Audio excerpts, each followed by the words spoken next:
안녕하세요. 자, 생강국어 문학사 3강이에요. 산문, 우리 군담소설, 애정소설 파트를 들어가 봅니다. 자, 일단 시작하기 전에 역시 생강국어 문학사 교재를 준비해 주시고 자, 보시면서 따라옵니다. 저 이제 고전소설 중에서 이제 군담소설 들어가는데 군담이란 말이 뭐냐?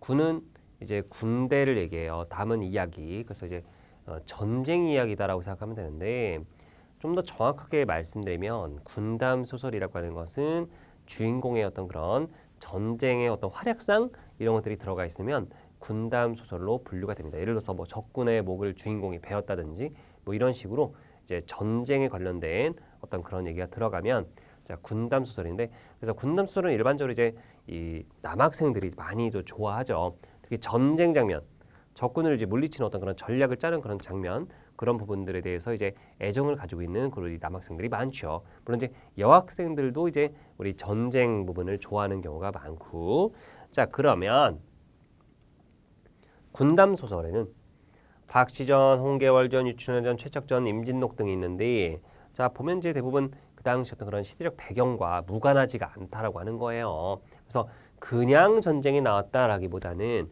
여기 나와 있는 임진, 외란, 병자, 호란, 그죠? 임진왜란과 병자호란을 기반으로 한 그런 소설들이 창작되었다라고 이해하시면 됩니다. 자, 그러면 한번 들어가 볼까요? 자, 군담이라고 하는 것은 전쟁 이야기다.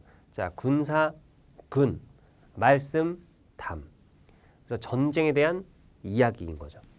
그래서 군담 소설은 이제 전쟁 이야기가 주된 줄거리가 되는 소설인데 좀 더 아까 전에 얘기했지만 좀 더 자세하게 말씀드리면 바로 주인공의 군사적 활약상이 있는 그런 소설을 군담 소설이라고 해요.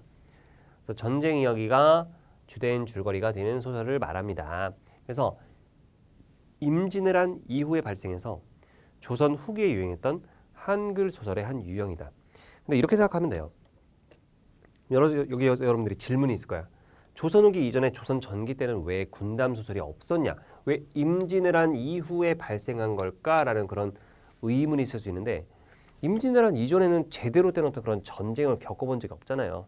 조선 전기 때는 말이죠. 그래서 제대로 된 어떤 그런 정말 전쟁을 겪어본 적이 없어서 이 전쟁과 관련된 이런 군담 소설이 잘 나타나지 않다가 두 차례의 어떤 그런 임진왜란과 우리 병자호란을 겪고 나서는 그것과 관련된 그런 이제 군담 소설이 나오게 된 거다. 그러면 대표적인 우리 군담 소설의 작품으로는요. 자, 박시전, 홍계월전, 유충렬전, 최척전, 임진록 등이 있습니다. 이거보다 더 많은데 일단 대표 작품만 우리가 거론할게요. 문학사적으로 이제 의미가 있다라고 하는 작품이고 동시에 수능 대신에도 잘 나오는 그런 작품이 되겠습니다. 그래서 고민 끝에 선정을 한 겁니다. 자, 그러면 먼저 박시전부터 이제 순서대로 한번 보도록 할게요. 박시전은 자, 병자호란이라는 역사적 사실에 허구적 요소가 결합되어 구성된 그런 이제 소설입니다. 당시 일단은 이제 역사적인 내용이긴 한데 병자호란의 상황을 좀 말씀드려야 될 것 같습니다. 자, 병자호란의 상황을 보시면은 조선인조 때, 자, 후금은 국호를 청이라고 고친 뒤 청나라가 되었죠. 그래서 조선의 군신의 예를 요구하였습니다. 한마디로 이제 우리가 임금이고 니네가 신하다. 우리는 임금나라, 너희들은 신하나라. 그러니까 알아서 조공도 바치고 무릎을 꿇어라라고 얘기했단 말이죠. 그러니까 평소에 조선은 청나라를 오랑캐로 여겼습니다. 여기서 포인트. 여기가 이해가 안 되는 친구들이 있을 거예요. 청나라를 오랑캐로 여겼기 때문에라고 했는데 이거 왜 그러냐면 자, 우리는 예전부터 자, 이렇게 나라가 있으면 이게 조선이고요. 이게 중국인데 우리가 조선시대 때 우리가 따랐던 그런 중국 민족은 한민족이에요. 한족이에요. 우리는 한족을 따랐지 여진족이나 거란을 따르진 않았습니다. 근데 지금 보면 청나라가 얘네들이 약간 우리가 이제 오랑캐로 여겼던 어떤 그런 이제 이 변방 민족들이거든요. 걔네들이 지금 힘을 키워서 지금 청나라가 된 거죠.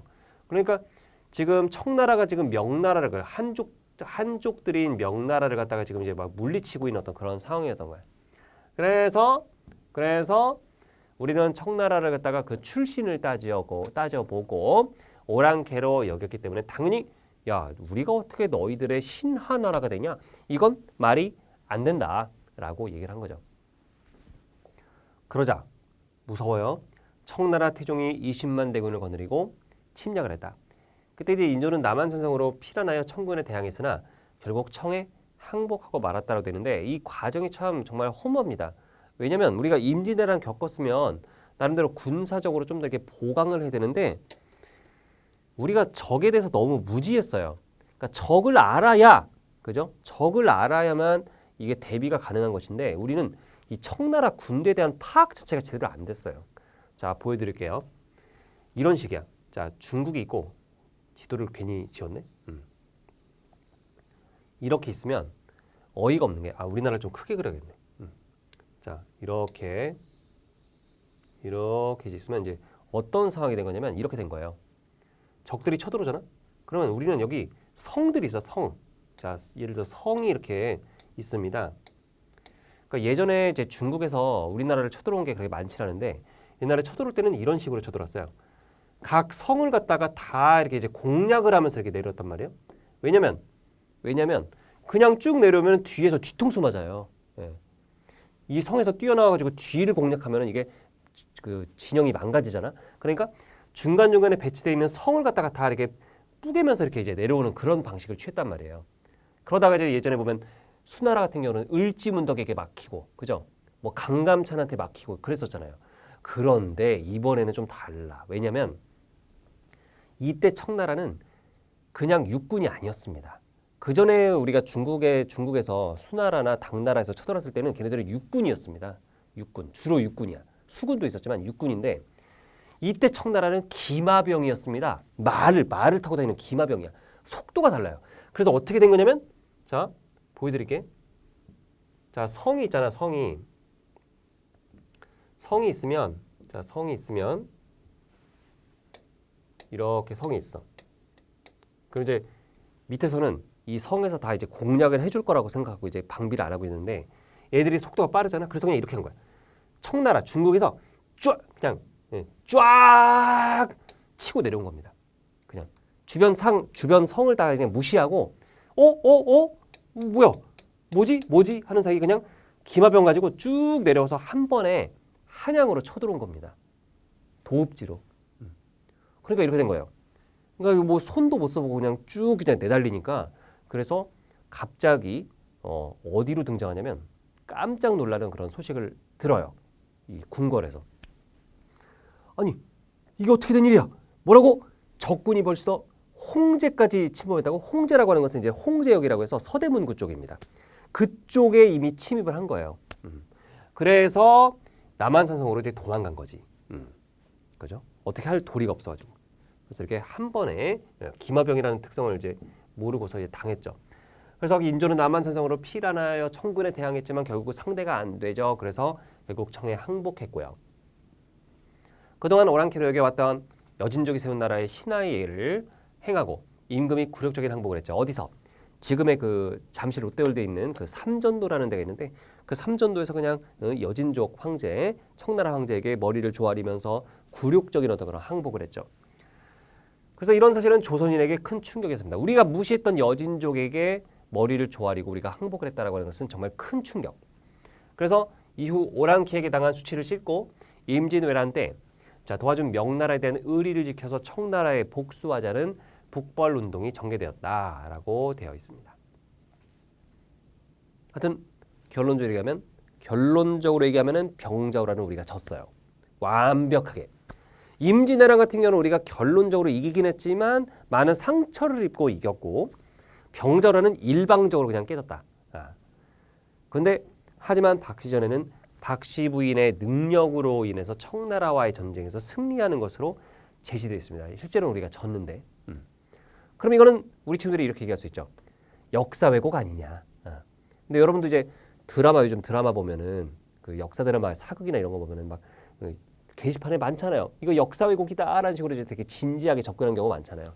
근데 원래 드라마는 픽션이기 때문에 약간의 그런 허구적 요소가 가미돼도 괜찮아요. 그런데 이제 이건 이제 팩트가 아니다. 역사 왜곡이다. 막 이렇게 공격하는 경우가 있는데 자 이것도 그래요. 박시전도 말이죠. 역사 왜곡으로 몰아가면 안 돼요. 왜냐하면 작가는 어떤 의도로 박시전에서 청나라와의 전쟁에서 우리가 이긴 거라고 이렇게 세팅했느냐. 바로 병자호란의 패배로 상처 입은 민족적 자존심을 회복시키기 위해서 우리가 승리한 것으로 설정을 한 거다. 한마디로 우리 상처받은 우리 민족을 위로하기 위해서 그죠? 박시전에서 이제 우리가 이긴 것으로 이렇게 설정을 한 거야. 그래서 소설이니까 그렇게 바꿔도 돼요. 원래 픽션, 소설은 원래 이렇게 내용을 갖다가 사실적으로 안 써도 됩니다. 그러면 박시전의 줄거리를 한번 볼까요? 자, 줄거리. 자, 조선 인조 때 장안에 사는 이상공은 뒤늦게 아들을 얻었다. 그의 아들 이시백. 이시백은요. 실존 인물이에요. 진짜 있었던 인물이에요. 진짜 있었던 인물. 어려서부터 총명하고 비범했다. 이시백은 이상공이 금강산에 사는 박처사. 박처사는 실제 있었던 사람 아니고요. 청혼을 받아들여서 박처사의 딸과 혼인하지만 이 박처사의 딸이 누구냐면 박씨예요. 박시전. 박씨. 근데 여기서 이제 박시전에서도 약간 좀 뭐랄까 남녀 차별적 요소가 있어요. 왜냐면 남자 이름은 이시백, 성과 이름 다 써주는데 박시전에 박씨는 성만 써줬잖아요. 이름 안 나오잖아요. 그래서 약간 좀 이렇게 남녀 차별적 요소가 은근히 있어요. 박씨가 주인공이긴 한데 이름이 없어. 그래서 박시전 문제가 좀 있죠. 제목에도. 일단 박처사의 딸과 혼인하지만 신부가 못생겨서 박씨를 멀리합니다. 한마디로 이시백은 어떤 사람이다? 외모 지상주의. 이에 박씨는 후원에 피화당을 짓고 화를 피하는 곳이라는 그런 피화당을 짓고 홀로 지냅니다. 결혼하고 같이 지내지 않고 그냥 따로 지낸다 이런 얘기예요. 근데 시기가 되어 박씨가 허물을 벗고 미인으로 변하자 그제서야 이시백이 크게 기뻐하면서 이후로는 박씨와 잘 지냅니다. 그래서 이시백이 약간 좀 외모 지상주의가 좀 있어요.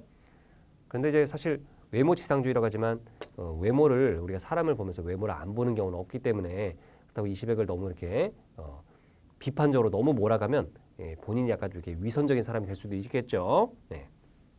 자신은 과연 외모 지상주의에 빠져 있지 않은가? 다시 한번 생각하면서 비판을 해야 되겠죠. 자 그러면 세월이 지나 자 여기서부터가 진짜 이 병자호란과 관련된 어떤 그런 군담 소설 이 요소가 있는 부분인데 세월이 지나 용골 때 실제로 살았던 이제 존재 청나라 장수예요. 용골 때를 중심으로 청나라가 조선을 침략하여 장안으로 몰아치자. 이게 바로 이제 병자호란이죠. 임금 일행은 겨우 도성을 빠져나와 남한산성으로 도망치고 박씨는 개화를 시켜 개화가 이제 하인인데요. 여종인데 피화당을 침범한 용골때는 용골때 동생인데 실존인물 아닙니다. 용골때는 실존인물 아니고요. 용골때는 실존인물 맞아요. 용골때형 용골때는 동생의 원수를 갚기 위해서 자 왜냐면 이제 용골때를 처단하는데 용골때 목을 갖다가 이제 걸어놨거든요. 피화당 앞에다가. 그러니까 이제 용골때가 이 소식을 듣고 동생의 원수를 갚기 위해서 피화당을 공격하지만 박씨의 도술 물론 비현실적인 요소지만 박씨의 도술로 인해 패배하고 맙니다. 그래서 간신히 목숨을 건져 돌아가게 된 용골때는 의주에서 임경업을 만나 다시 한번 패배한다. 조정으로 돌아온 임금은 박씨에게 정렬 부인의 칭호를 내린다. 박씨와 시백은 부귀영화를 누리며 여생을 행복하게 보낸다. 행복한 결말, 해피엔딩. 어쨌든 여기서 보면 이제 병자호란에서 우리가 이겼다라는 그런 설정이 나와 있는 것이죠. 그래서 박시전의 특이한 점은 여성이 주인공 및 영웅으로 설정되어 있다는 점인데요. 자, 그러면 조선시대 여성들의 삶은 어떠했을까요? 자, 남성들처럼 사회에 진출하여 자아를 실현하는 일이 가능했을까? 자, 다들 아시다시피 조선시대는 유교적인 가치관이 지배하고 있던 사회였기 때문에 자, 여성들이 이 자아를 실현하고 사회적인 역량을 발휘하기는 쉽지 않았습니다. 그렇다면 여성들은 사회적으로 잊혀진 존재로 살기를 바랐을까요? 그렇지는 않았을 거예요. 여성들도 할 수 있다. 여기 나와 있죠. 그러면 실제로는 남성들이 국가적 위기 상황이 임진왜란과 병자호란에서 나라를 지키지 못했죠. 결과적으로. 그래서 이러한 사회 분위기에서 주인공인 박씨 부인은 나라의 운명을 짊어지고 초인적인 능력을 발휘하는 그런 영웅적 인물로 그려지고 있습니다. 그래서 이는 여성도 남성 못지않게 우수한 능력을 갖추어서 나라의 어려움을 극복해낼 수 있다는 의식을 작가의 어떤 그런 의식을 반영한 것이라고 할 수가 있어요. 그래서 박 씨는 비록 여성이었지만 전쟁의 생활력을 통해서 병자호란 때 이 나라를 지키지 못한 남성들을 간접적으로 이제 질타하고 있다고 보시면 됩니다. 그러니까 너희들이 지금 남성들이 지금 이 정치, 경제 뭐 다 쥐고 있으면서 외적을 하나 처리 못하니? 이런 식으로 이제 질책하는, 그죠? 여성의 목소리로 질책하는 그런 내용이라고 보시면 돼요. 한마디로 이제 그 당시 어떤 그런 집권층을 약간 좀 비판하는 어떤 그런 의도도 있습니다. 제대로 정치 못하고 제대로 나라 관리도 못해서 이렇게 적들이 쳐들어가는데 속수무책으로 당하고 이게 뭐냐? 약간 이런 얘기. 그러면 또 다른 여성 영웅 소설 홍계월전의 줄거리를 한번 보도록 합니다. 자 보시면 자 명나라 시절 홍무와 양부인은 뒤늦게 계월을 낳아서 계월이 여자예요. 남자 옷을 입혀 기른다. 자 여기 좀 이상하죠? 왜냐면 그 당시에는 이제 남녀 차별이 좀 심했던 사회라 무시당하지 말라고 이제 남자 옷을 입혀서 남자처럼 이렇게 기릅니다. 남장을 했다는 건데 장사랑의 난이라는 난이 일어나요. 그래서 이런 난이 일어나서 피하다가 양부인은 수적에게 붙들리고 약간 이생규 장전의 홍건적의 난이랑 되게 비슷해요. 외부적인 어떤 그런 시련을 만나서 양부인은 수적에게 붙들리고 계월은 강물에 버려진다. 그래서 지금 주인공이 지금 위기에 빠져 있죠. 근데 홍무는 장사랑에게 거짓으로 항복했지만 그 죄로 벽파도로 귀양을 가고 여공이라는 존재가 조력자인데요. 여공이 물에 떠내려가는 계월을 구해내어 평국이라는 이름을 지어주고요. 그러면 평국과 계월은 같은 존재예요. 아들 보국과 함께 곽도사에게 학문을 배우도록 한다. 한편 수적의 소굴에서 도망친 양부인은 고난 끝에 벽파도로 가서 남편 홍무를 만나게 됩니다. 평국과 보국은 평국이 계월이죠. 주인공. 보국은 과거에서 각각 장원 2위로 급제하고요. 서달의 난이 일어나자 대원수와 중군장으로 출전하여 전공을 세웁니다. 한마디로 이제 나라의 위기를 구하는데요. 그 과정에서 평국은 위기에 처한 보국을 구하고 부모를 만나게 됩니다. 여기서 이제 나오진 않지만 지금 이 남편 이제 보국, 자 이 보국이 평국을 되게 질투해요. 실력이 뛰어나가지고. 근데 보면 이제 병이 든 평국을 진맥하는 중에 여자임이 밝혀집니다. 아까 전에 이제 남자 옷을 입혀서 기르니까 여기까지 보면 진맥을 짚기 전까지는 남자인 줄 알았다가 여자네? 라고 이제 밝혀져요. 그래서 천자가 평국과 보국을 혼인하게 합니다. 그런데 이제 평국이 군령으로 보국을 다스리자 왜냐하면 평국이 보국보다 계급이 높거든요. 군대에서. 그러니까 이제 보국은 불평하고 평국은 남자로 태어나지 않은 것을 한탄하며 지낸다라고 돼 있죠. 하지만 이제 오왕과 초왕이 쳐들어오자 나라의 위기가 처하자 평국은 보국과 함께 천자명으로 전쟁터에 나가 승리를 거둡니다. 그래서 평국과 보국은 높은 벼슬에 올라 부귀 영화를 누린다. 자 그러면 이런 내용인데요. 자 그러면 홍계월전 줄거리 확인해 봤는데 자 내용 한번 볼게요. 자 홍계월전의 주인공인 홍계월이라고 되어 있죠. 평국이라고도 지금 나오고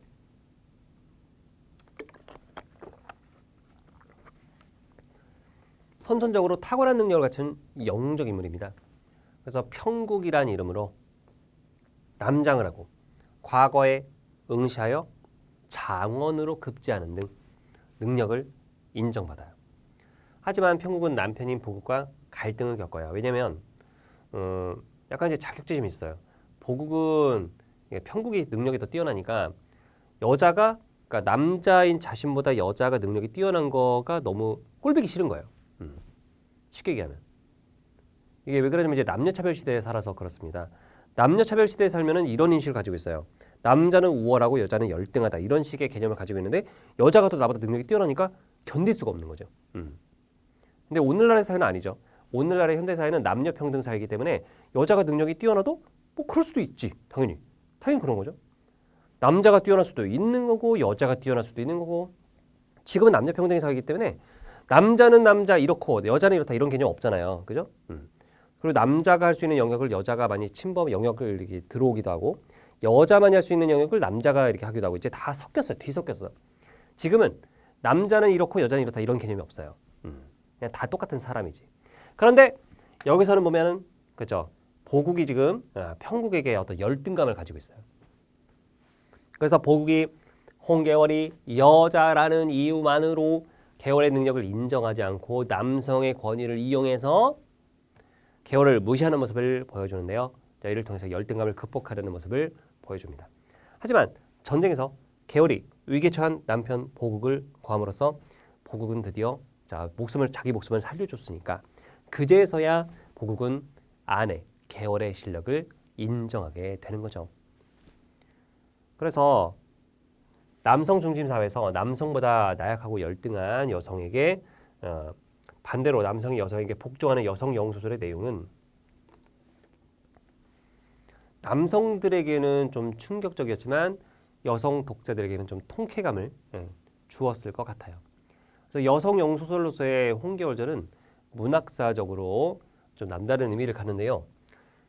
홍계월전은 여성소설과 영웅소설의 맥을 잇고 후대의 신소설에까지 영향을 끼쳤습니다.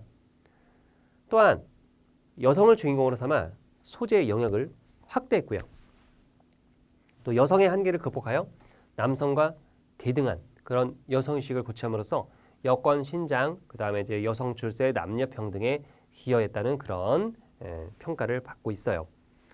그런데 독특한 점은 대부분의 여성 영웅소설의 여주인공들이 결혼 후에는 이제 벼슬을 떠나서 사회생활을 그만두고 남편을 보필하는 데 비해 이 작품에서는 결혼 후에도 남자를 주도적으로 이제 이끌어간다는 점이 이제 좀 특징이에요. 즉 여성이 가정으로 복귀하지 않고 영웅으로서의 능력을 계속 유지하고 있는 거죠. 또한 계월이 여자라는 점이 밝혀진 후와 전쟁이 끝난 후에도 천자가 벼슬을 갖다가 뺏지 않아요. 회수하지 않고 그대로 유지시켜주는 점도 다른 작품과는 다른 점이라고 할 수 있겠습니다. 자, 이번에는 다른 작품 유충렬전을 봅시다. 자, 유충렬전 같은 경우는 고기연혈통 성장 과정에서 실현과 극복, 영웅적 투쟁과 승리로 이어지는 영웅의 일대기적 구성을 취해서 유충렬의 활약을 흥미롭게 전개하고 있습니다. 또한 유충렬이 오랑캐를 격퇴하는 설정에는 병자호란 때 겪었던 패배의식을 소설을 통해서 극복하려는 그런 의도가 담겨 있습니다. 자, 그러면 이제 유충렬전 내용을 한번 볼 건데요.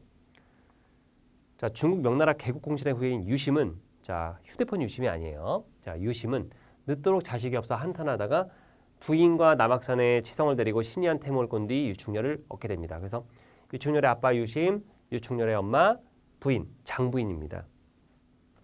이때 조정에는 역심을 품은 정한담과 최일기라는 신하가 있는데 이 정한담이 유충렬과 대립되는 그런 존재예요. 최일기는 이제 정한담의 부하고 그래서 유심을 모함하여 귀양 보내고 유심이 집에 불을 질러 그 가족마저 살해하려 한다. 그래서 간신히 살아남은 유충렬은 강희주를 만나 그의 사위가 된다. 강희주가 유충렬을 도와줘요. 조력자예요. 강희주는 유심을 구하기 위해 천자에게 간언하다가 왜냐면 그 강희주가 유충렬의 얘기를 듣고 야 말이 안 돼. 유충렬 너의 아빠 유심은 죄 지은 게 없어 해서 천자에게 간언하다가 상소를 올렸다가 정한담의 공격을 받아 옥문관으로 또 이제 귀양을 갑니다. 유충렬은 난을 피해 부인 강랑자와 헤어져 광덕산 백룡사에 들어가 도승 밑에서 무예를 배우면서 때를 기다린다라고 되어 있죠. 그래서 이때 조정에서는 정한담이 호나라 군대와 내통해서 반란을 일으킵니다. 그래서 정한담에게 천자가 항복하려 할 즈음 유충렬이 등장해. 자, 드디어 활약상 나오죠. 반란군의 선봉인 정문거를 죽이고 천자를 구출한 뒤 반란군을 무찌르고 정한담을 결국 사로잡습니다. 그래서 위기를 극복하고, 그죠? 불에 타 죽을 뻔했다가 결국은 조력자를 만나서 위기를 극복하고 결국은 나라를 구한다. 유충렬은 호황에게 잡혀간 왕후, 태후, 태자를 구출한 뒤 헤어졌던 가족을 찾아 행복한 가정을 이루고 높은 벼슬에 올라 부귀영화를 누린다. 그러면 우리가 자, 유충렬전을 읽으면서 간과할 수 있는 것은 자, 이 소설의 공간이 천상계와 지상계라는 이원적 공간으로 설정됐다는 점인데요. 자, 유충렬과 정한담은 원래 천상계의 신선인 자미성과 익성입니다. 원래대로 좀 이렇게 소설에서 보면 자미성이라기보다는 이제 자미원 대장성이라는 표현이 나와요. 같은 얘기예요. 자미성 줄여가지고 자미성. 그래서 자미성은 유충렬, 그다음에 익성은 정한담인데 둘 다 천상계 인물인데 이 천상계 인물들이 이제 지상계로 내려왔어도 또 이제 갈등 관계가 되는 거예요. 각각 선과 악을 담당하고 있어요. 자미성과 익성. 그래서 이들은 즉 자미성과 익성은 천상계에 있을 때 옥황상제 앞에서 싸운 죄로 인간 세상에 귀향을 가게 됩니다. 그래서 이제 지상에 내려와 유충렬은 충신이 되고 정한담은 간신이 되는데요. 이는 곧 천상계에서의 어떤 그런 갈등 관계가 지상계까지 이어진 거라고 볼 수 있어요. 그래서 천상계와 지상계라고 하는 그런 이제 이원적 공간을 설정을 하고 주인공이 어떤 잘못으로 이 지상계로 추방된다는 이런 설정, 이거는 영웅 소설에서 자주 보이는 그런 흐름이에요. 어쨌든 유충렬전의 주요 갈등은 충신 유충렬과 간신 정한담의 대결이다, 이렇게 볼 수 있습니다. 그리고 작가는 충신으로 설정된 유충렬을 자, 일방적으로 이제 옹호함으로써 전형적인 어떤 그런 권선징악의 주제의식을 보여주고 있고요. 유충렬은 국가를 위기에서 이 구하고 몰락한 가문을 일으키는 영웅적인 인물로 작가는 이 충신으로 설정된 유충렬을 일방적으로 옹호하고 있는데 이 작품은 표면적으로는 이제 국가에 대한 충성심을 강조하면서 이면적으로는 당쟁으로 인해 패배한 계층의 세력 회복 의지를 드러내고 있다고 할 수 있어요. 즉 국가의 위기에서 큰 공을 세워서 반대파를 갖다가 숙청을 하고 명예를 회복하려는 그 몰락한 양반층의 욕망을 담고 있다고도 해석할 수 있어요. 자, 이번엔 최척전을 보도록 하겠습니다. 자, 최척전은 조선 중기인 1621년에 조희안이 쓴 한문 소설이 되겠습니다. 작가 조희안은 조선 중기의 문신, 또 이제 문인인데 임진왜란 때 김덕령을 따라 이제 종군한 바 있고요. 한마디로 이제 전쟁에 참전했고 인조 반정 때 재등용되었다가 이제 이괄에 난 토벌에 참여했고 정묘, 호란, 병자호란을 모두 겪은 그런 사람이 됩니다. 자, 권력 다툼에서 몸을 빼거나 벼슬에서 물러날 때면 남원으로 가서 지냈다는 그런 얘기가 있어요.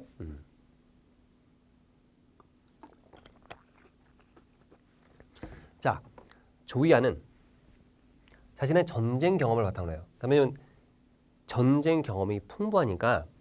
그래서 임진왜란과 정유재란, 호족의 명나라 침입 등의 전쟁을 겪는 동안에 주인공 최척 일가와 그 다음에 주변 사람들이 겪는 그런 기관 삶의 역정을 감동적으로 그리고 있어요.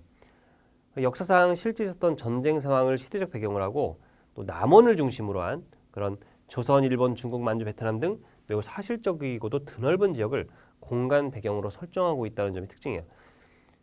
최척전의 가장 큰 특징은 이거예요. 소설의 배경이 스케일이 크다. 왜냐면 베트남까지 나오니까. 동아시아 전체가 다 나와요. 일본, 중국, 베트남, 그죠? 우리나라까지 이게 동아시아 전반적인 어떤 그런 내용이 나와서 이렇게 스케일이 큰 소설은 최척전밖에 없다. 그러면 최척전의 줄거리를 한번 보시죠. 이렇게 돼요. 자, 남은 사람 최척은 이호경과 약혼을 하여 혼인날을 정해놓고 기다리던 중에 외적의 침입을 막기 위해 의병에 참여했습니다. 근데 이제 혼인날짜가 지나도록 최척이 돌아오지 않자 오경의 어머니는 부자의 아들인 양생을 사위로 맞이하지만 이호경은 아니야, 나는 최척이랑 결혼하기로 했으니까 나는 최척을 기다릴 거야 하면서 최척이 돌아올 때까지 기다리면서 양생의 구원을 거절했고 결국 최척이 돌아오면서 최척과 이호경은 혼인해서 첫 아들 몽석을 낳고 행복한 나날을 보낸다까지는 아주 좋죠, 분위기가. 그런데 정유재란으로 또 난이 일어나. 정유재란으로 남원이 함락되면서 이호경은 외병의 포로가 되었다가 남장을 한 채로 일본에서 도누의 집에, 이 도누가 일본인이에요. 근데 일본인인데 도누의 집에 의탁하여 살게 되고라고 했습니다. 여기서 이 도누가 되게 착한 일본인이에요. 그래서 지금 이 이호경을 잘 대해줍니다. 약간 근데 이 부분에서 이제 도누가 너무 착한 일본인으로 나와서 일본을 이제 미화한 게 아닌가 뭐 이런 비판을 받기도 하지만 어쨌든 뭐 일본인이라고 해서 뭐 다 이렇게 나쁜 사람 있는 게 아니라 좋은 사람도 있으니까요. 예. 그러니까 막 이렇게 이제 공격적이고 이게 전투적인 사람이 있는가 반면에 그렇지 않은 사람도 있잖아요. 분명히 사람들은 다 개별적으로 다들 다르니까. 그래서 여기서는 이제 선량한 어떤 그런 일본인이 나왔다 이렇게 보시면 되고, 그래서 도누의 집에 의탁해서 살게 되고 최척은 흩어진 가족을 찾아 헤매다가 명나라 장수 여유문과 형제의 의를 맺고 중국으로 건너가 살게 된다. 즉 아내는 일본에서 살게 되고 본인은 중국으로 건너가 살게 됩니다. 그러니까 이게 찢어졌죠. 여러 해가 지나 여유문이 죽자 최척은 황제 친구 송우와 함께 상선을 타고 여기저기로 떠돌아다니다가 안남, 베트남이에요. 안남에 도착하는데 여기서 최척과 이호경이 극적으로 만나게 됩니다. 이게 얼마나 감동적인 순간이에요. 한마디로 이 정유재란 전쟁으로 인해서 남자는 중국으로 여자는 일본으로 이렇게 가게 되었다가 베트남에서 이렇게 짜잔 하고 만나게 되었다. 그런 얘기예요. 두 사람은 중원에 돌아와 살며 둘째 아들 몽선을 낳고 몽선이 성장하자 진희경의 딸 홍도를 며느리로 맞이한다. 근데 청군이 침입하여 또 침입해. 청군이 침입하여 명군의 종군한 최척은 조선에서 구원병으로 출전한 맏아들 몽석을 수용소에서 만나.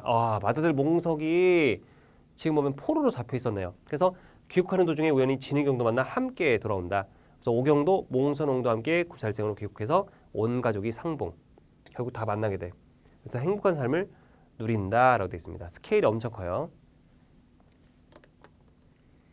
자, 그러면 이 소설은 처음부터 끝까지 이 당시 임진왜란과 정유재란이 조선인과 중국인의 삶에 어떤 운명의 그림자를 드리워왔는가를 보여주고 있어요.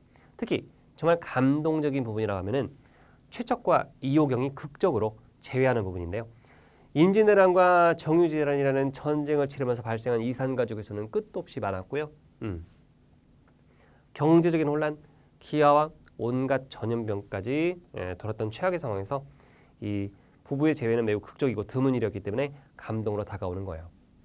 그리고 오경이 양생과의 혼사를 거절하고 최척을 기다리는 부분에서 오경은 당대의 남성 중심적 봉건 사회에서의 어떤 그런 순종적인 여성상이나 고전 소설의 전형적인 여인상과는 좀 다르다는 점을 확인할 수 있습니다. 왜냐하면 이제 부모가 하라는 대로 이제 안 했다는 거죠. 그러니까 양생과의 혼사를 거절했다라는 점에서 약간 다르다.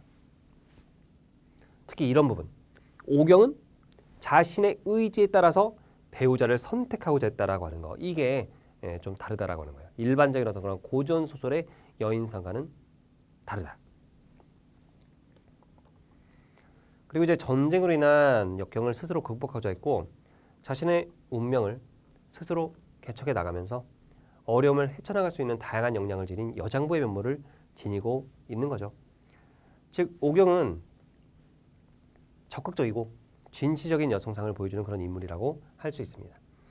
또한 최척의 둘째 아들 몽선이 중국 여인 홍도와 결혼하는 모습은 다른 고전 소설에서는 좀 볼 수 없는 그런 사건인데, 왜냐하면 이제 외국인과의 결혼이 금기시되던 지금이야 국제 결혼 많이 하지만 그 당시 조선 시대에는 외국인과의 결혼이 금기시됐었어요. 그런 조선 당시의 결혼 풍습을 고려할 때 조이 안에 어떤 그런 개방적이고 진취적인 어떤 그런 세계관과 애정관을 엿볼 수가 있습니다. 자, 이번엔 임진록을 볼까요? 자, 임진록도 임진왜란 패배의 역사를 소설의 세계에서나마 승리의 역사로 바꿨어. 그러니까 박시전과 되게 비슷해. 그래서 외적에 대한 울분과 복수심을 드러내고 자칫 잃어버리기 쉬운 우리 민족의 긍지와 자부심을 고취하고자 하는 작가의 의도가 잘 드러난 작품 임진록 줄거리 봅시다. 이렇게 돼요. 일본이 조선을 침공하여 임진왜란을 일으키자 부산을 지키는 정발과 송상현이 전사하고 이일과 신립도 탄금돼서 패배한다. 이거는 실제 역사적 사실. 이에 선조는 도성을 떠나 평양으로 도망치고도 실제 사실. 왜군 장수 청정이 도성을 점령한다. 선조가 다시 의지로 피하고 명나라의 도움을 요청하자 요동을 지키고 있던 조선이 구원병을 이끌고 오지만 대패한다. 한편 이순신은 거북선을 만들어 수군을 지휘하여 연이어 승리하고 의병장 김덕령은 이게 약간 좀 픽션이에요. 김덕령은 실제로 있었던 사람인데 이 도수를 부려 이 부분이 픽션이죠. 선조는 이덕형을 명나라에 보내 군사를 요청하지만 명나라 전자는 이를 거부한다. 그러자 삼국지에 나오는 관운장이 명나라 천자의 꿈에 나타나 조선의 군사를 파견하도록 도움을 주고요. 왜군과 싸우다 이순신이 전사하고 진주에서는 논개가 외장을 안고 남강에 뛰어내린다. 왜군이 물러간 뒤 선조는 김응서와 강옥립을 외국으로 보냈지만 정벌에 실패한다. 이후 여기가 포인트예요. 서산대사의 제자 사명당 여기가 진짜 제대로야. 왕명을 받고 일본을 향해 길을 떠나는데 외왕은 각종 테스트를 사명당에게 제시하나 사명당은 각종 또 도수를 통해서 그 시험을 극복해 나가요. 사명당의 도술에 놀란 외왕은 항복하고요. 이런 부분이 이제 픽션이죠. 사명당은 일본을 떠나 조선에 돌아와 선조에게 보고한 뒤 일본이 항복했어요 라고 보고한 다음에 벼슬을 거절하고 묘양산에 들어가 불도에 전심한다. 그 뒤 외인들은 조선에 해마다 종을 바친다. 이런 것들도 이제 픽션. 그리고 세상은 태평해진다. 여기서 보면 이제 우리가 아는 역사적 실존 인물들이 많이 등장합니다. 그래서 보시면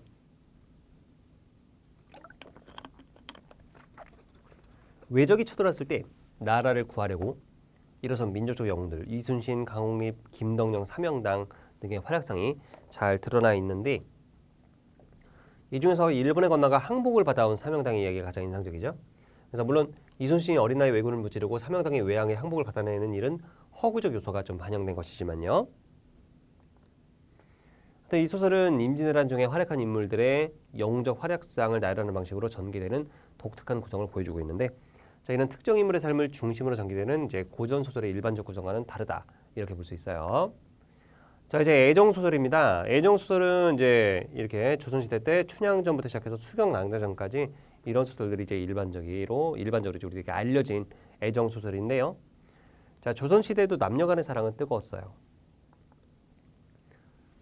남녀간의 사랑 이야기는 동서고금을 막론하고 문학에서 가장 자주 등장하는 보편적인 소재야. 그래서 우리나라의 판소리계 소설 춘향전이 바로 대표적인 작품이죠. 그래서 춘향전은 오늘날에도 영화, 드라마, 연극 등 다양한 형태로 이렇게 재구성되고 있어요. 그래서 춘향전이 지금까지 시대를 초월하여 사랑받을 수 있는 이유는 뭐냐면 남녀간의 애정이라는 아주 보편적이고 근원적인 정서를 다루고 있고 선을 권하고 악을 벌한다는 유교적 덕목을 따르면서도 이제 긴장과 갈등 요소를 가지고 있기 때문이죠. 그래서 현대 사회는 평등 사회이긴 하지만 이제 경제적, 사회적, 문화적 계급의 차이가 은연중에 남아있기 때문에 이와 같이 신분을 초월한 사랑 이야기에 열광할 수밖에 없는 것이고 또한 변사또로 대변되는 악의 무리를 처단함으로써 정의를 구현한다는 그런 전개의 대리만족과 쾌감 이런 것도 느낄 수 있어요. 그래서 춘향전은 오늘날에도 꾸준히 사랑받을 수밖에 없는 거죠. 춘향전의 줄거리는 너무나 유명하니까 쭉 한번 이제 읽어보시면 되겠고 이건 넘어갑니다. 되게 짧게 나왔으니까. 그래서 춘향전은 겉으로만 보면 이몽룡에 대한 춘향의 정절이라는 주제를 바탕으로 내용을 정리하고 있지만 작품의 이면에는 이제 자유연의 세상과 서민의 신분 상승 욕구가 반영돼 있어요. 또한 가렴죽을 일삼는 탐관오리를 비판하는 이몽룡의 한시에서는 인간 존중 사상의 전통이 반영되어 있습니다. 따라서 춘향전에는 조선 후기에 성장한 민중의식과 근대성이 반영되어 있다라고 볼 수가 있고요. 춘향전은 현대인들에게도 높은 가치가 있는 작품이에요. 그래서 사랑이라고 하는 것은 춘향전에서 드러난 것처럼 남녀가 서로 믿고 어려움을 극복하면서 그 사랑을 더욱 단단히 다져가는 것이 되겠습니다. 그래서 요즘 현대인들은 이제 순수한 사랑보다는 이제 뭐 학벌과 재산, 사회적 지위에 이끌려서 사랑을 하기도 하고요. 조건만 따지는 그런 결혼 때문에 갈등을 겪기도 합니다. 뭐 혼수 준비라든지 집은 어떻게 하며 뭐 이런 것들, 조건. 대부분 이제 뭐 사랑으로 만났어도 이제 조건을 따지기 시작하면은 결국은 사랑이 완성되지 못하고 끝나게 돼요. 이런 현실에 비춰볼 때 신분을 초월한 이몽룡과 춘향의 사랑은 현대도 높은 가치를 가지고 있다고 볼 수 있고, 자 이번에는 좀 다른 작품을 보는데 남녀 간의 비극적 사랑을 그린 운영전을 볼게요. 자 운영전은 작자 연대미상의 한문 소설로 이제 수성궁 몽유록 또는 유영전이라고 불리기도 해요. 자 보면 운영과 궁녀와 김진사라고 하는 이제 두 사랑의 사랑 이야기를 중심으로 전개되고 있다는 점에서 애정 소설에 속하는데, 자 줄거리는 이렇게 됩니다. 자 줄거리는 여러분들이 이제 개인으로 쭉 읽어보시고 이것에 대해서 제가 뒤에 정리를 해놨어요. 정리된 내용을 보시면 되는데, 운영전에서는 이미 죽은 사람인 운영과 김진사가 꿈속에서 서술자인 유영에게 직접 이야기를 들려주는 방식을 취하고 있어요. 꿈에서 들은 이야기를 중심 내용으로 삼고 있다는 점에서 자 몽유 형식이다라는 걸 알 수가 있고, 고전 소설 가운데서는 이제 꿈에서 경험한 것을 다룬 작품이 상당수가 있어요. 그 대체로 보면 구운몽도 그렇지만은 현실 꿈, 현실의 짜임새를 취하는데 이를 이제 몽유 형식이라고 해요. 그래서 운영전은 비극적 결말의 고전 소설이라는 점에서 이제 문학사적으로 주목을 받는 작품이다. 왜냐면 대부분은 다 해피엔딩으로 끝나는데 운영전은 비극적으로 끝나는 몇 안 되는 작품이에요. 두 사람의 사랑은 안평대군의 명령을 어겼다는 이유 때문에 운영이 자결함으로써 비극적인 결말을 맺어요. 왜냐면 운영은 안평대군의 사람이거든요. 궁녀이기 때문에 안평대군의 소유물인데 일종의 소유물인 건데, 자 그 운영과 다른 남자가 사랑을 했기 때문에 이게 사랑이 안 되는 거예요. 그래서 두 사람의 사랑은 안평대군의 명령을 어겼다는 이유 때문에 자 운영이 자결하면서 이제 비극적 결말로 끝나게 되는데, 행복한 결말로 끝나는 것이 일반적인 우리 고전 소설의 흐름인 것을 감안하면 운영전은 대단히 이색적인 결말을 지닌 작품이라고 말할 수가 있습니다. 그래서 김지사와 운영은 신분을이란 제약과, 즉 궁녀와는 절대 사랑할 수 없어요. 그런데 그런 금기를 넘어서 죽음을 무릅쓰고 영원히 변치 않는 사랑을 꿈꾸었다는 점에서 인상적이다라고 볼 수 있습니다. 이런 사랑을 통해서 이제 이 작품은 억압적인 신분 질서를 비판하고 이제 주체적인 삶과 그런 태도의 중요성을 강조한 거라고 볼 수 있고요.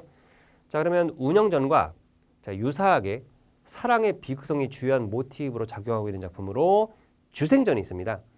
자 주생전 한번 보면 작품의 주인공 주생은 기생 배도와 사랑해서 결혼하나 후에 승상집 선화에게 마음을 빼앗기게 됩니다. 그런데 이제 배도가 죽게 되고 이제 주생은 다시 선화에게 결혼을 청하나 임진왜란으로 인해서 결혼이 성사되지 않습니다. 그래서 전란 중에 주생은 선비라는 신분을 받고 상업에 종사하는 그런 파격적인 모습을 보이기도 하고요. 그래서 이 작품은 양반이 과감하게 과거 시험을 청산하고 천한 직업으로 매도되던 상업을 시작한다라고 하는 거, 이게 또 파격적이고 몰락 양반층으로 이제 현실 세계의 모순을 갖다가 수동적으로 받아들이지 않고 본인이 현실을 박차고, 그죠? 새로운 삶의 가치를 찾으려는 그런 적극적인 그런 의지 등에서 어떤 조선전기와 구분되는 이 후기 소설의 인물 유형을 확인해 볼 수 있어요. 마지막으로 애정 소설로 유명한 수경랑자전도 좀 보도록 할게요. 수경랑자전은 사랑이 제일 중요하다라는 그런 주제의식을 보여주고 있습니다. 진짜 이 사랑꾼들이 좋아할 만한 그런 소설이에요. 왜냐하면 전통적 가치관의 탈피를 보여주는데, 일단 줄거리 볼게요. 자, 줄거리는 여러분들이 이제 읽어보시고 바로 뒤에 컷 보시면 수경랑자전은 부모와 자식 간의 가치관의 갈등을 중심으로 하고 있어요.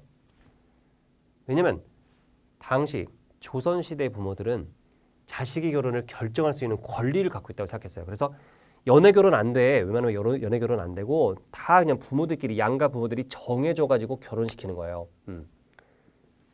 근데 여기서 소설에서 선군이라는 남자는 수경이라는 여자와 자유롭게 연애를 해가지고 부모의 허락 없이 결혼을 합니다. 이거 말도 안 되는 얘기거든요. 그리고 여기서 너무나 서로, 선군이라는 남자가 완전 찐 사랑꾼이야. 수경을 너무 사랑해서 벼슬도 안 하려고 그래. 이거 말도 안 되는 얘기잖아요.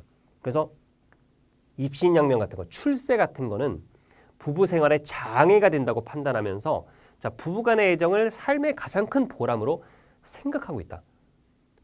원래 조선시대에 이 유학자들은 일단 가장 우선순위가 사랑보다는 뭐예요? 출세잖아. 출세. 성공하는 거잖아요. 근데 우선순위가 성공이 아니라 사랑이 우선순위가 된다. 와, 이건 진짜 현대사회에서나 볼 법한 어떤 그런 마인드거든요. 그래서 실제로 보면은 젊었을 때 연애를 갖다가 잘 이렇게 이끌어가는 사람들을 가만 보면 어떤 사람들이에요? 자신의 직업, 그죠? 자신의 직업이라든지 어떤 그런 내가 꾸려가야 되는 어떤 그런 것들보다 더 우선으로, 그죠? 연애를 우선적으로 영순위로 두는 사람들이 연애를 잘하잖아요, 그죠? 연애보다 나의 어떤 그런 이제 직업적 위치나 이런 것들에 더 신경을 쓰게 되면 결국은 이게 깨지게 돼요. 근데 여기서는 지금 진짜 사랑을 가장 우선순위로 두는 그런 사랑꾼의 면모를 보여주고 있어요. 누가? 바로 선군이. 그래서 자 잠깐 넘어가기 전에 요거 부부간의 애정의 삶의 가장 큰 보람이다. 그래서 이제 이런 부분에서 자, 기존의 어떤 그런 가치관, 자 기존의 가치관과 그죠? 그 다음에 누구의 가치관? 선군의 가치관.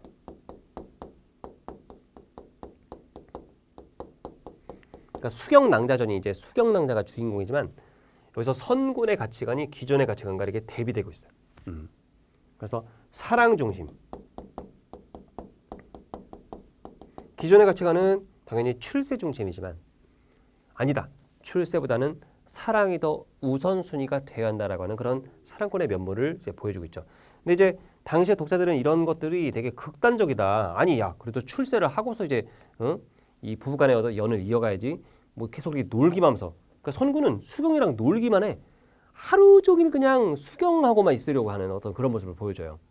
그러니까 이거 보면 이제 약간 좀 너무 이렇게 비현실적인 어떤 그런 느낌도 좀 들지만 어쨌든 그만큼 선구는 다른 것보다 사랑을 이제 우선순위에 두었다라는 점에서 하여튼 특이한 어떤 그런 소설이다라고 볼 수 있습니다. 진짜 찐 애정 소설이라고 얘기할 수 있어요. 되겠죠? 그리고 이제 이 부분도 조선시대의 어떤 부모들의 어떤 그런 이런 권리, 자신의 결혼을 결정할 수 있는 권리에 대해서도 선구는 아유 안 됩니다. 그건 말이 안 되는 거예요. 저는 무조건 연애 결혼할 거예요. 이런 식으로 지금 얘기를 하죠. 그래서 이게 말이 안 되는 거야. 부모의 허락 없이 혼인한다는 게 이게 진짜 파격이야, 파격. 예. 그래서 어떤 수경낭자전, 어떤 부모와 자식 사이의 가치관의 갈등이 제대로 드러난 그런 소설이다라고 얘기할 수 있어요. 자, 이렇게 해서 다양한 소설들에 대해서 한번 살펴보았습니다. 자, 특히 애정 소설 중에서 맨 마지막에 봤던 이제 수경낭자전이 되게 인상 깊으실 거예요. 여러분들이 이제 이렇게 소설들을 갖다 소설 중요한 어떤 그런 포인트들을 갖다 쭉 한번 이렇게 보면 이제 원문, 소설의 원문, 즉 본문을 읽어보고 싶은 그런 생각이 들겠죠. 그래서 인터넷에 검색하면 많이 나오기 때문에 한번 전체 한번 이제 본문을 읽고서 다시 한번 우리 생강국어 문학사에 나와 있는 그런 주요 포인트, 작품에 대한 어떤 그런 포인트를 살펴보시면 작품의 핵심을 잘 이해할 수 있는 여러분이 될 겁니다. 그래서 자, 궁금증이 들잖아요. 전체 줄거리는 봤지만, 그죠? 제가 줄거리는 다 요약해드렸지만은 진짜 실제로 이야기가 어떻게 끌어가는지를 한번 보고 싶다라는 그런 생각을 가진 분들도 분명히 있을 거란 말이에요. 그런 분들은 자 실제 검색을 통해서 자 고전소설 같은 경우는 이제 저작권에 위배되지 않으니까 그래서 실제 검색을 하면서 보시면 되고 그래서 우리 친구들이 고전 소설에 대한 어떤 그런 이해도를 한층 더 높이는 어떤 그런 시간을 자 개인적으로 또 이제 가지셨으면 좋겠습니다. 그리고 생강국어 문학사는 늘 옆에 끼고 늘 좌 혹은 우 옆에 끼고서 이 고전 소설의 핵심 포인트를 잡아내는데 활용할 수 있었으면 좋겠다. 이런 말씀도 이제 같이 드려봅니다. 다음 시간에도 이제 우리가 고전 소설 이어서 나가는데요. 자 고전 소설 부분은 미리 한번 그러니까 문학 같은 경우는 미리 읽어오시면 좋아요. 문법은 미리 읽어봤자 아무 의미 없죠. 우리 생강국어 문법 같은 경우는 개념은 미리 해봤자 이해가 잘 안 돼. 내가 설명을 해줘야 돼요. 하지만 문학 같은 경우는 이야기이기 때문에 미리 한번 읽어오시면 많은 도움이 될 겁니다. 자 그러면 이번엔 또 최후의 승자는 바로 여러분이다 라는 말씀을 드리면서 마무리를 해볼까 합니다. 자, 그러면 다음 시간에 만날 것을 약속드리면서 자, 저는 여기서 마치도록 하겠습니다. 감사합니다.